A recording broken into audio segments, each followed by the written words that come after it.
സംസ്ഥാന കായിക വകുപ്പിന്റെ നേതൃത്വത്തിൽ വ്യത്യസ്തങ്ങളായിട്ടുള്ള നിരവധി പദ്ധതികൾ നമ്മൾ നടത്തി വരികയാണ്.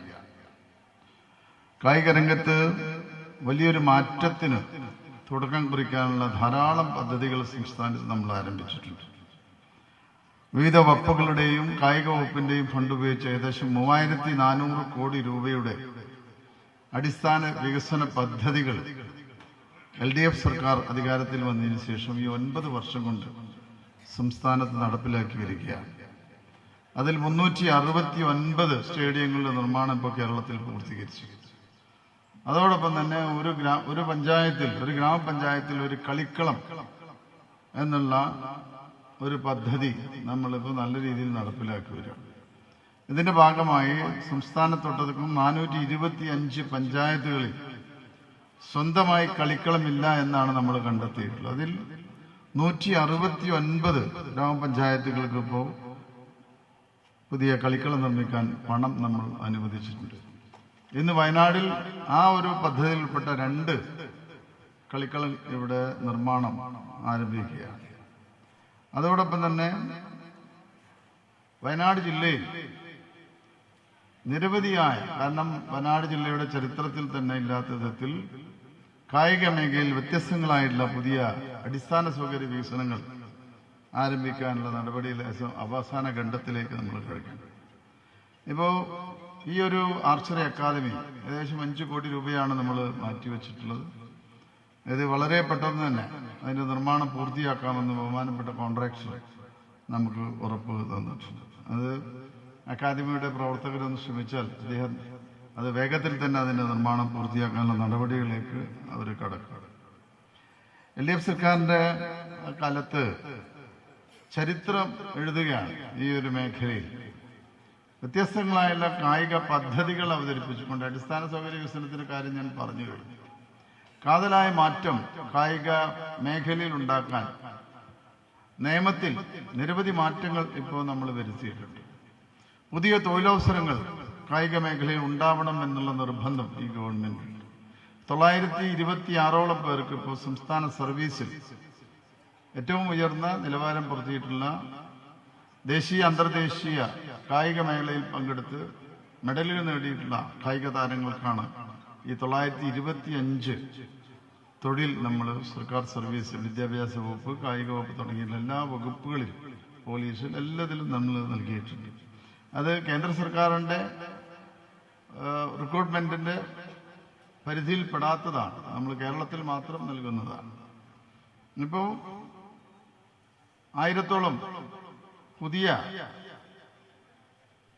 പരിശീലകരെ ഏറ്റെടുക്കുന്ന, അല്ലെങ്കിൽ കായിക വകുപ്പിന്റെ കീഴിൽ 1000 പരിശീലകർക്കുള്ള നോട്ടിഫിക്കേഷൻ ഇറക്കാൻ പോകണം. പുതിയ തൊഴിലവസരം സൃഷ്ടിക്കുന്നതിന്റെ ഭാഗമായിട്ടാണ് എല്ലാ പഞ്ചായത്തിലും നമ്മൾ നിർമ്മിക്കുന്ന ഒരു പഞ്ചായത്ത് ഒരു കളിക്കളം എന്ന പദ്ധതിയിൽ അവിടെ പരിശീലകരെ നിയമിക്കാൻ വേണ്ടിയാണ് 1000 പുതിയ പരിശീലകരെ നമ്മൾ നിയമിക്കാൻ പോകണം. അപ്പോൾ ഈ ഒരു മേഖലയിൽ നല്ല മാറ്റം കണ്ടുവരുന്നുണ്ട്. ഇപ്പോൾ നമ്മുടെ GV രാജ പോലുള്ള കേന്ദ്രങ്ങൾ, ഇപ്പോൾ കേന്ദ്ര ഗവൺമെന്റ് തന്നെ നേരിട്ട് അവിടെ പരിശീലന പരിപാടികൾ ആരംഭിക്കുന്ന രീതിയിലേക്ക് കാര്യങ്ങൾ മാറിയിട്ടുണ്ട്. അപ്പോൾ ഒരു സാധാരണ നിലയിൽ പ്രവർത്തിക്കുന്ന അക്കാദമി എന്നുള്ള രീതിയിൽ ആദ്യം പുൽപ്പള്ളി ഇത് ആരംഭിച്ചു. ഇതിനെ ലോക നിലവാരത്തിലേക്ക് നമ്മൾ ഉയർത്തുകയാണ്. പുൽപ്പള്ളിയിൽ 8 ഏക്കറിലാണ് നമ്മുടെ അക്കാദമി പ്രവർത്തിക്കുന്നതെങ്കിലും ഈ ഒരു ഗ്രാമപഞ്ചായത്ത് അക്കാദമിക്കായിട്ട് 2010 ബഹുമാനപ്പെട്ട മുൻ പ്രസിഡന്റ് ഇവിടെ ഇരിക്കുന്നുണ്ട്. ഞാൻ അദ്ദേഹത്തെ നന്ദിപൂർവ്വം ഓർക്കുകയാണ്. അദ്ദേഹത്തിന്റെ ആ ഒരു കാലഘട്ടത്തിൽ ആ ഒരു ചിന്താഗതിയാണ് ഇവിടെ ഇത്തരത്തിലൊരു സ്ഥാപനം അതിന്റെ വളർച്ച പതുക്കെയാണെങ്കിലും അത് വേഗത്തിലാകുന്ന ഒരു കാലത്തേക്ക് നമ്മൾ കടന്നിട്ടുണ്ട്.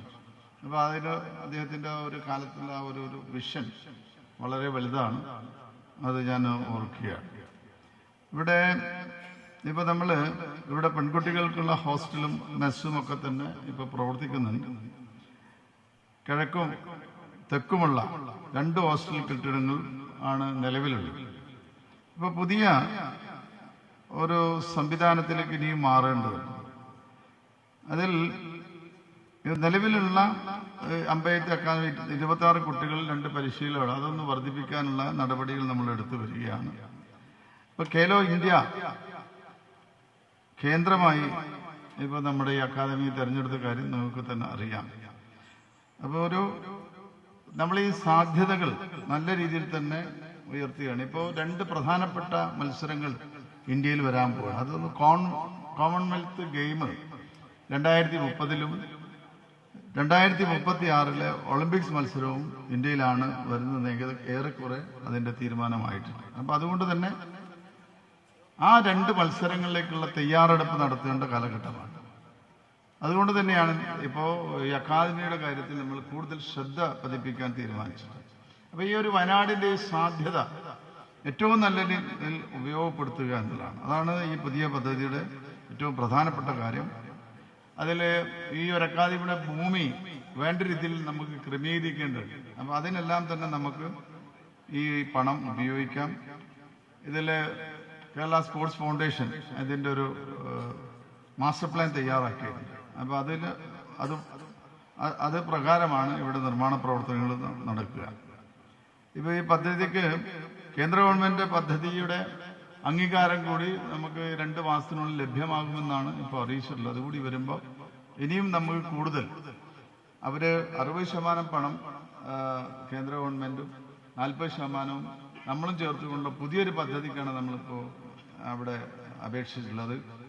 കിട്ടാനുള്ള സാധ്യത വളരെ കൂടുതലാണ്. ഇവിടെ നമ്മൾ കാണേണ്ടത് വയനാട് ജില്ലയിൽ മുൻപത്തെ കാലഘട്ടം നിങ്ങൾ നോക്കൂ, ഒരു സ്റ്റേഡിയം, ഒരു നല്ല സിന്തറ്റിക് ട്രാക്കോ സ്റ്റേഡിയങ്ങളോ ഒന്നും വയനാട്ടിൽ ഉണ്ടായിരുന്നില്ല. ഇന്ന് അന്താരാഷ്ട്ര നിലവാരമുള്ള നല്ല ഇൻഡോർ സ്റ്റേഡിയം അടക്കം സ്റ്റേഡിയങ്ങളൊക്കെ തന്നെ നമ്മൾ നിർമ്മാണത്തിലാണ്. ഇപ്പോൾ 20 കോടി രൂപ ചെലവിലാണ് നമ്മൾ ജിനേന്ദ്ര സ്റ്റേഡിയത്തിന്റെ പണി പൂർത്തിയാക്കിയത്. കായിക പ്രേമികളൊക്കെ തന്നെ അത് സന്ദർശിക്കേണ്ടതാണ്. ഏറ്റവും നല്ല സ്റ്റേഡിയങ്ങളിലൊന്നാണ്. 45 കോടി രൂപ ചെലവിൽ ഓങ്കാരനാഥൻ സ്റ്റേഡിയം, അത് നമ്മൾ അടുത്ത ഈ ഇലക്ഷൻ കഴിഞ്ഞ ഉടനെ തന്നെ ഉദ്ഘാടനം ചെയ്യാൻ പോവാണ്. ഒരു ഡിസംബറിന് ശേഷം അത് ഉദ്ഘാടനം ചെയ്യും. 95% പ്രവൃത്തികളും പൂർത്തീകരിച്ചിട്ടുണ്ട്. അത് ഏറ്റവും വ്യത്യസ്തമാണ്. ലോക നിലവാരത്തിലുള്ള ഒരു സ്റ്റേഡിയം എന്നുള്ള രീതിയിൽ തന്നെയാണ് അതിനെ നമ്മൾ കണ്ടത്. ഇപ്പം അതിന് താഴെ നമ്മുടെ കായിക താരങ്ങൾക്കൊക്കെ പരിക്ക് പറ്റാതിരിക്കാൻ മേപ്പിൾ വുഡ് വിരിക്കേണ്ടതുണ്ട്. അത് US നിന്നാണ് ആ ഒരു മെറ്റീരിയൽ വരേണ്ടത്. അപ്പോൾ അതൊരു വരാനുള്ള താമസം കൊണ്ടാണ് നമുക്കതിൻ്റെ ഒരു പ്രവൃത്തി ഇപ്പോൾ വൈകുന്നത്. അപ്പോൾ സാധനങ്ങൾ ഏകദേശം ഈ മാസത്തോടു കൂടി അതിവിടെ എത്തും. അടുത്ത മാസം അതിൻ്റെ ആ പ്രവൃത്തി കൂടി പൂർത്തീകരിക്കാൻ കഴിയുമെന്നുള്ള പ്രതീക്ഷയാണ് നമുക്കുള്ളത്. അപ്പോൾ ഈ ഒരു ഇതിലൊക്കെ തന്നെ നമ്മൾ കാണേണ്ട ഈ ഒരു വയനാടിൽ തന്നെ മറ്റു ധാരാളം ഇന്ന് തന്നെ മറ്റ് 3 പ്രവൃത്തികൾ കൂടി നമ്മൾ ഉദ്ഘാടനം ചെയ്തു. വൈത്തിരി, പഴുതന തുടങ്ങിയ സ്ഥലങ്ങളിലൊക്കെ.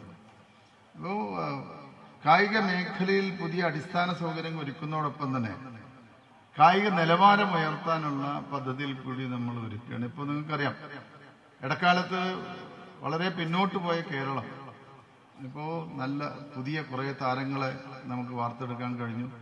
കാരണം ഒരു ദിവസം കൊണ്ട് താരങ്ങളെ വാർത്തെടുക്കാൻ കഴിയില്ല എന്ന് വിമർശകർ ആദ്യം മനസ്സിലാക്കും. വിമർശനത്തിന് നമ്മുടെ നാട്ടിലൊരു കുറവില്ല. പക്ഷേ ഒരു കായിക താരങ്ങളെ സൃഷ്ടിച്ചെടുക്കുക, അതിനുള്ള അടിസ്ഥാന സൗകര്യങ്ങൾ ഒരുക്കുക, അവരെ തയ്യാറെടുപ്പിക്കാൻ നമുക്ക് സമയം വേണം. ഇപ്പൊ ഈ ഒരു കാലത്താണെങ്കിലും ഏറ്റവും കുറഞ്ഞ 5 കൊല്ലമെങ്കിലും ഈ ഒരു പ്രോസസ്സിങ്ങിന് നമുക്ക് ചെലവിടും. പക്ഷെ ഇന്ന് ആ രീതിയിലേക്ക് നമ്മൾ വന്നിട്ടുണ്ട്. ഇപ്പോൾ ഇന്നലെയും ഞാൻ കഴിഞ്ഞ ആഴ്ച നടന്ന സ്കൂൾ മീറ്റിലൊക്കെയുള്ള കുട്ടികളുടെ പ്രകടനം അത് ഏകദേശം ലോക നിലവാരത്തിലുള്ള, അപ്പം അതിൽ തന്നെ ഉൾപ്പെട്ട 6 കായിക താരങ്ങൾക്ക് ഇപ്പോൾ ഒളിമ്പിക്സ് ക്വാളിഫിക്കേഷൻ ആയിട്ടുണ്ട്. ഇപ്പോൾ സാഫ് ഗെയിംസിൽ അസ്ഫാഖ് എന്ന് പറയുന്ന ഒരു +2 വിദ്യാർത്ഥിയാണ് നമുക്ക് ആ ഒരു നേട്ടം കൈവരിച്ചിട്ടുള്ളത്. അപ്പോൾ ഇതെല്ലാം തന്നെ നമുക്ക് വലിയ സാധ്യതയാണ് കേരളത്തിലുള്ള. ആ സാധ്യത ഏറ്റവും നല്ല രീതിയിൽ മനസ്സിലാക്കിക്കൊണ്ട് തന്നെയാണ് കായിക വകുപ്പ് ഇതിൽ ഇടപെടുന്നത്. ഏറ്റവും ആധുനികമായ സൗകര്യങ്ങൾ നമ്മുടെ കായിക താരങ്ങൾക്ക് എത്തിച്ചു കൊടുക്കുക എന്നുള്ളതാണ്. ഇപ്പോൾ ബഹുമാനപ്പെട്ട മധുവായാലും സ്പോർട്സ് കൗൺസിൽ പ്രസിഡന്റൊക്കെ തന്നെ സൂചിപ്പിച്ച കാര്യം, ഈ ഒരു നമ്മുടെ ആർച്ചറി അക്കാദമിയിൽ കളരി പരിശീലിക്കാനുള്ള ഒരിടം കൂടി ഉണ്ടാക്കണം എന്ന അഭ്യർത്ഥന തീർച്ചയായും 50 ലക്ഷം രൂപ അതിനായിട്ട് അനുവദിക്കുകയാണ്. വളരെ പെട്ടെന്ന് തന്നെ നമ്മുടെ പ്ലാൻ ഫണ്ട് ഉപയോഗിച്ച് ഈ ഒരു നിർമ്മാണം തീരുന്നതിന് മുമ്പ് തന്നെ അതുകൂടി നിർമ്മിക്കാൻ കഴിയും. മഡ് കോർട്ടാണ് ഉദ്ദേശിച്ചത്. അപ്പം അത് നല്ല ഒരു വയനാട് ആ ഒരു പ്രകൃതി നിലനിൽക്കുന്ന രീതിയിൽ തന്നെ ആ ഒരു മോഡലിൽ നിർമ്മിക്കാനാണ് ആഗ്രഹിക്കുന്നത്. തീർച്ചയായും